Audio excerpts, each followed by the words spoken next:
What's up, guys? Rick here with your DFS preview for this week's RBC Heritage. This is a fun little event and actually a pretty great field considering it's the week after a major championship, and the Masters was unbelievable. I mean, Hideki Matsuyama played phenomenal golf. We saw Will Zalatoris near the top of the leaderboard. Xander tried to bust through again, and even for me, who had no lineup sweats essentially over the course of the weekend, no bet outright sweats over the weekend, it was still an enjoyable watch. I took the big whiff on Patrick Cantlay. I was very adamant that and bullish on him, as I think I should be. It's one of these situations. There was really nothing for us to imagine that Patrick Cantlay, Daniel Berger, Rory McIlroy, Brooks Koepka, Dustin Johnson are all going to miss the cut, right? I mean, we could say what we want about Brooks and Rory, but some of these other guys are just, they're shockers. And I think it's kind of two things. I actually had somebody that I respect email me and say, when things go wrong, when the model doesn't work, for example, why do you think that is? And I thought it was a pretty insightful question. And for me, at least for the Masters, I think there's two things. One, the margins at Augusta National are very, very small. We saw that all week long. If you are just a little bit off, 12 inches in one direction or another, you could be close. You could be next to the pin, or you could be rolling 30 yards back into the fairway. And those margins are very, very small. So when they start to add up, it becomes troublesome. And the other thing is, listen, golf happens. Golf happens sometimes. And for the most volatile sport that we have, think about it. If you hit every single one of your approach shots to 8 feet, you are the best approach player on the planet. By far, it's not even close.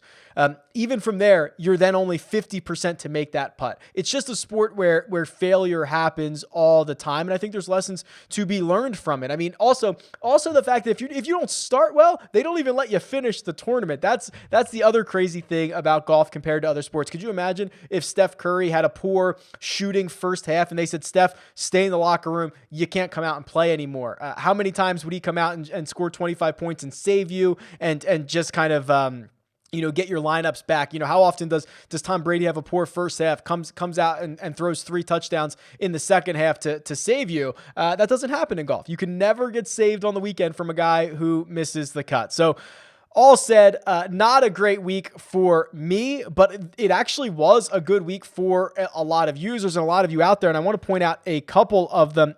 Kevin sent me an email. He finished second in the $33 dog leg. He ended up winning over $2,000. And the sentence that he said that was noteworthy for me was, he said, "Thanks for all the data to allow us to make informed decisions." And that right there is my goal, right? To present you with the data, the information, and then you can make the most out of it for yourselves and do what you are comfortable with. And then here's a big boy. Dr. Mick Goodbody goes out and wins $115,000 at the Masters. $100,000 of it came from that $200 single entry on DraftKings, which I absolutely love.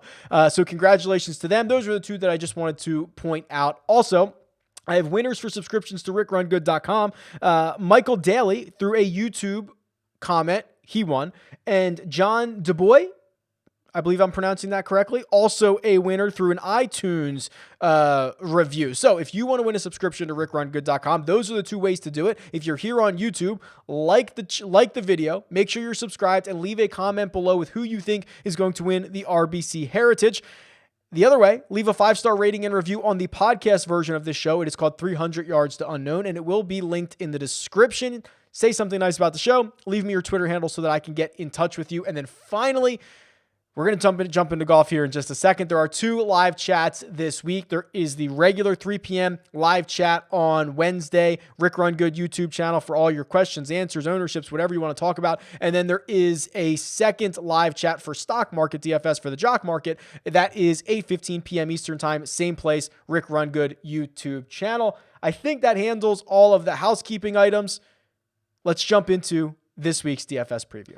All right, let's talk about Harbour Town and RBC Heritage. So Harbour Town Golf Links, this is a staple on the PGA Tour. Beautiful course, a tournament that most guys love going to. The fact that it could even pull a field this strong is pretty impressive. Of course, it is a Pete Dye design and one of the most unique courses on the PGA Tour, most notoriously because of the very small greens, 3,700 square feet on average. Only Pebble Beach on average has smaller greens on the PGA Tour. They're about 3,500. So these are very, very small. You also get these tree-lined fairways that really, even if you're in the fairway, if you don't have the correct angle, you could be in trouble just a bit. So you have to be, you get rewarded for accuracy off the tee and then precision with your second shots. And because distance is not necessarily a prerequisite for success, we have seen shorter winners. We have seen more random winners at this event. Webb Simpson certainly falls into the category of a shorter hitter, although he's not all that short, but he's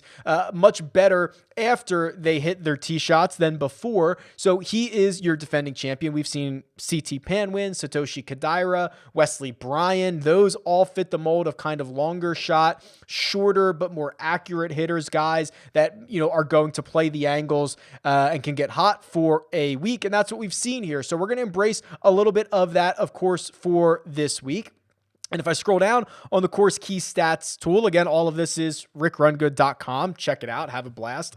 The key stats for RBC Heritage, they also tend to back up what we see with our eyes, right? So this is my opportunity to take every single PGA Tour stat to run it against the success and failures of the players that we've had at each course and start to build profiles of golfers that are successful here. Well, driving accuracy, the number one most important stat for RBC Heritage. That makes complete sense. If you are not accurate off the tee, if you are missing fairways, you are often going to have a lot of tree trouble at Harbour Town. That's what's happening. And then usually guys that are more accurate off the tee tend to be a hair more accurate with their irons, with their wedges. So that's going to come into play here in a second. But this other one here, driving distance, that's the second most important stat. Now, you're probably thinking, well, how can those two things go together, Rick? Well, think about it this way.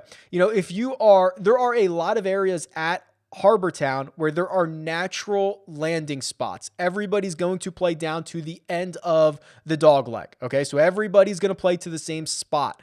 Now, if everyone is playing from the same spot on their second shot, guys that hit the ball further are going to have shorter irons in or shorter clubs in to the green. So these two things can indeed go together because driving distance, that means you also have more distance with all your other clubs too. It is not just that you pound driver and you're on the same level as everybody else. So these two things actually, and this is what makes Harbour Town so unique, kind of do go together. And then we've seen really good putters play well here in the past, and we have seen guys that make a ton of birdies play well here in the past because this tends to be a hair of a birdie fest. I think when Webb won it last year, it was 23 under, 22, 23 under. I know Hatton, I think, got to 20, and he finished third, so it was probably 21, 22, 23, something in there. So you got to make a lot of birdies, or at least you did last year. Obviously, if the wind starts kicking up off of the water, that can change in a hurry. But in theory, you want guys that can make a bunch of birdies. So who are these guys? Who are these guys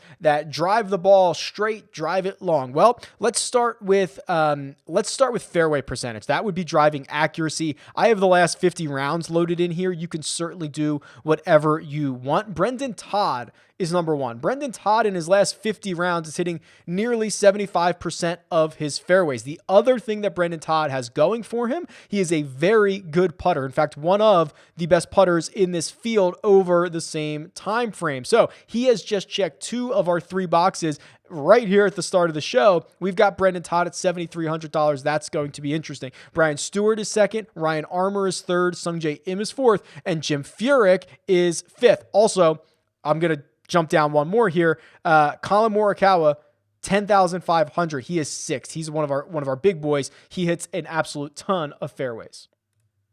So what I like about this graph here and with the color formatting that I have, it's easy to kind of find guys that that fit two of the things together. So I've got this sorted by fairway percentage, but you can see the guys that hit it long, are in green here. So Sung J M, the longest of the more accurate guys. Colin Morikawa falls into that category as well. Brandon Todd, very, very accurate, one of the shorter hitters. So I like to be able to just kind of look across and find guys that are also good putters. Kevin Kisner is a good putter and a guy who hits a lot of fairways. Sung J M, Ryan Armour fit that mold as well. And then if we sort by driving distance, we can look at this the other way. Find me guys that hit it far and then hit more fairways than their peers. Well, the answer to that is Paul Casey. He's probably 20th or so in driving distance, but of those top 20, he is the best in finding fairways. We're going to talk more about Paul Casey in a second, but I do like the way that this table is set up because it allows you to easily identify these things. And then if we go to strokes gained putting, which is one of the other top categories, here's Matthew Fitzpatrick, Mackenzie Hughes, Brendan Todd again, Kevin Kisner, JT Poston. They're your top 5. Webb Simpson sneaks into the 6th spot as well. There you can look across and see, okay, Brendan Todd, Kevin Kisner, they hit a ton of fairways. Matt Fitzpatrick hits enough of them. Mackenzie Hughes sprays it. That would be a little bit concerning for me. So these are all things to take into account for this week. And if you want to dive into any of these stats more in depth, you can click any of the PGA Tour stats for the players in this field, see what their rank is. So for example, there is a really interesting stat that I've referenced before, and I want to see if I can find it. I believe it is called...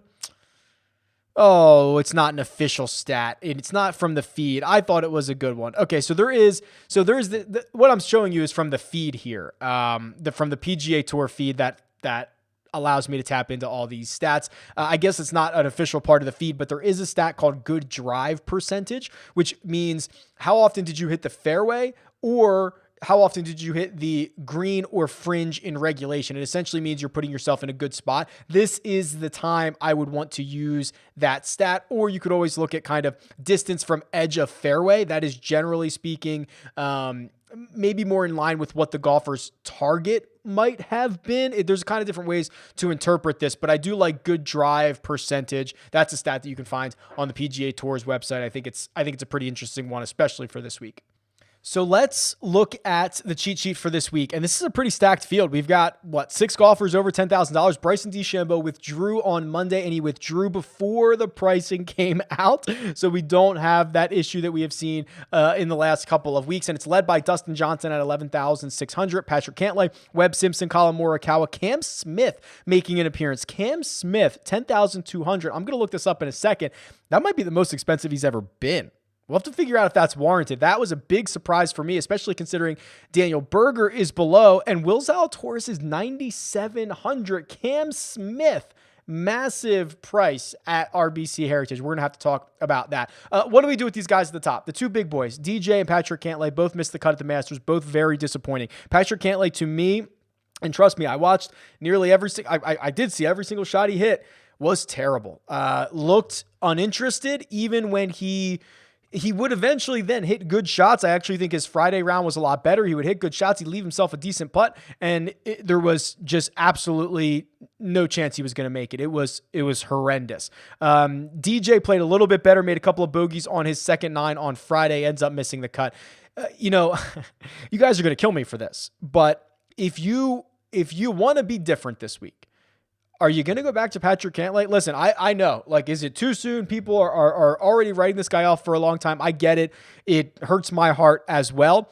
He's never finished worse than 7th in his 3 trips here. He's gone 3rd, 7th, 3rd. That missed cut, can we give him a pass for it? I mean, he's been on a pretty good stretch of golf, with the win back at the Zozo, the fact that he played well, a bunch of times here in 2021. I don't know what I'm going to do about this. I'm going to probably wait and see Wednesday what this ownership number is, because I think it's going to be pretty low. We've got Webb Simpson checking in at 10,700. He's going to be incredibly popular. This is one of those Webb spots. We've got Colin Morikawa here. I think that people are going to write off and be just upset to play Patrick Cantlay, which I understand, but I think that he's going to be a very interesting pivot play in this 10K range.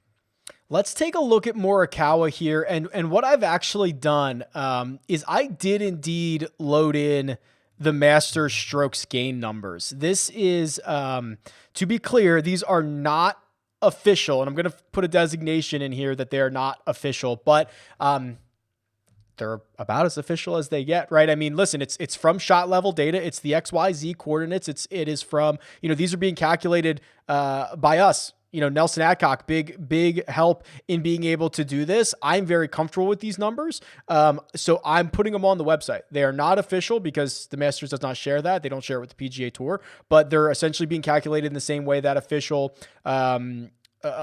strokes gain numbers would be. So I've included them in the database, and in the same way that I included the match play numbers. So I'll find a designation for those to say, hey, just so you're aware, these aren't official, but I think having more information is always better than not. And when I look at Colin Morikawa, what he did at Augusta National, unbelievable off the tee. He actually didn't even have his good stuff with his irons, and he putted to a 0. That is the blueprint, right? Isn't that the Colin Morikawa blueprint? Like, he has essentially one of his worst iron weeks in, I don't know, recent memory. Go back to the Zozo Championship. He's routinely gaining 5, 6, 7, 8, 9 strokes on approach, and he's now both at the Masters and the match play putted to a 0. Now, he is not hovering there enough. It is very streaky with Morikawa with the putter, but if he hovers at a 0 for multiple events, he's going to contend in a lot of them. So really interested about the blueprint that Colin Morikawa is laying right now. I think it's strong, very, very strong. And then the other guy, Webb, who has just, dominated here, and I can show you that in a second. He did not hit the ball well off the tee at Augusta National. That is not that big of a surprise. He gained 3 strokes on approach and he putts well. This is kind of what you would expect to see around Augusta National for Weber. This Cam Smith number, I don't really understand this. Let's try to do a little bit of a deeper dive on Cam Smith here. I know he's been playing well. I like the guy a lot. I was going to be ready to fire him up at $8,800, but my goodness, he's 10,200. Is that right? 10,200. Let's look at it. Okay, well, driving distance, not very good, 101st. Driving accuracy, not very good, 142nd. Strokes gained putting, okay, he's a top 20 player there. I don't know if I get this. I mean, I guess he's got the 10th place finish at the Masters. That's great. Doesn't make it out of his group in match play. Top 20 at the Players. I mean, I guess he's got good results. He really does have good results coming into this. I'm not sure this is necessarily a great fit for him. And even if it is, I don't think I can pay $10,200 for Cameron Smith here. He's missed the cut in each of his last 2 trips. The 2 before that, he went 32nd and 29.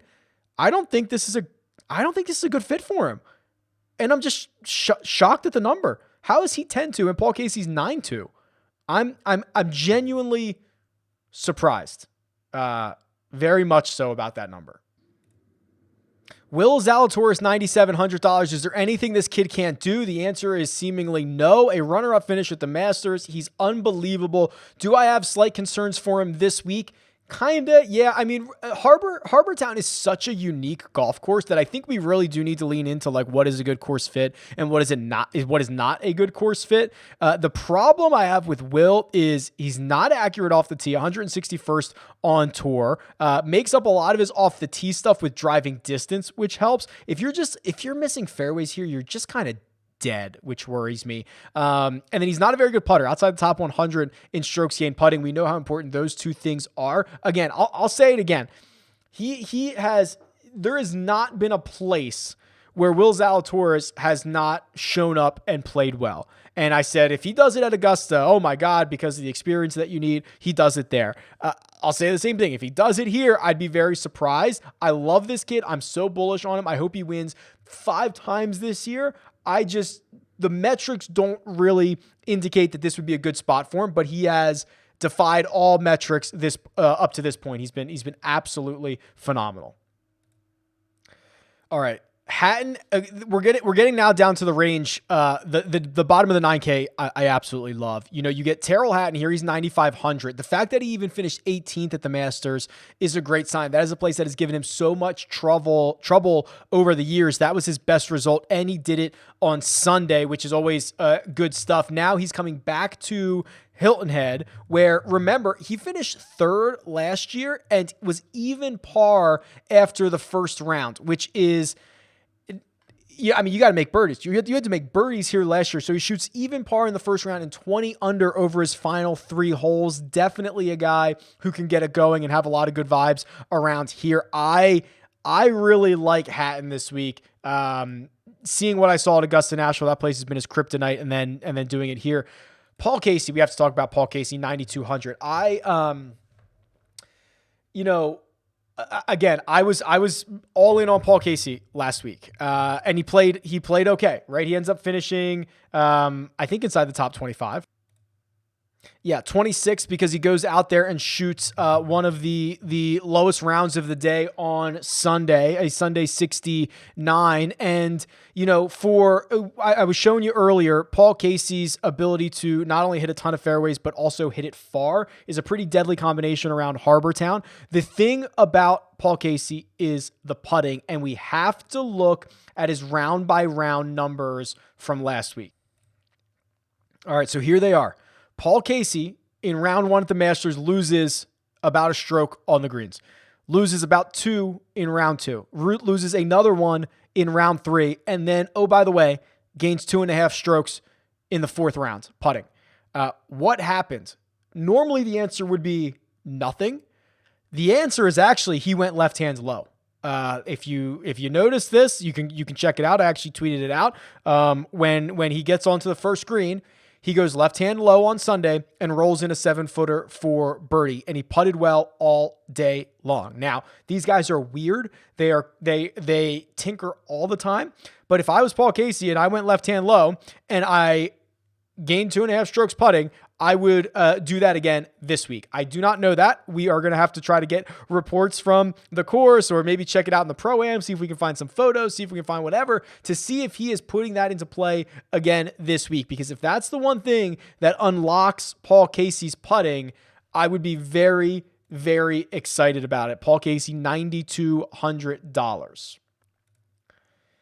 Matt Fitzpatrick, $9,100. Played well again last week. He's got a couple of top 15s here in the last 3 years. I'm cool with him at $9,100. I think it's a very fair price. I think I'm a buyer there. Abraham Answer will likely be the chalk of the week. He's just been piling up top 25s. He finished runner-up here last year. He's only $8,900. That is going to be a guy you're going to see in a lot of builds for this week, and I think it's warranted. Let's do a deeper dive into Tommy Fleetwood, because we haven't done one of those in a while, and Fleetwood has been, he's been making aces, so of course he's been popping up everywhere, and he had struggled to start 2021 coming over here. His numbers weren't all that great. Let's see where he's at now. Yeah, and he's starting to look a bit like vintage Tommy. Now 6 straight events, gaining strokes on approach. He hit it well at the Masters. Unfortunately, did not putt well, which is kind of the story for Tommy Fleetwood. Also didn't hit his driver all that well. So trying to put it together with the irons, trying to figure out, or not trying to put it together with the irons. Those are perfect. Trying to put it together with the rest of his game. Let's see, who else do we have down here?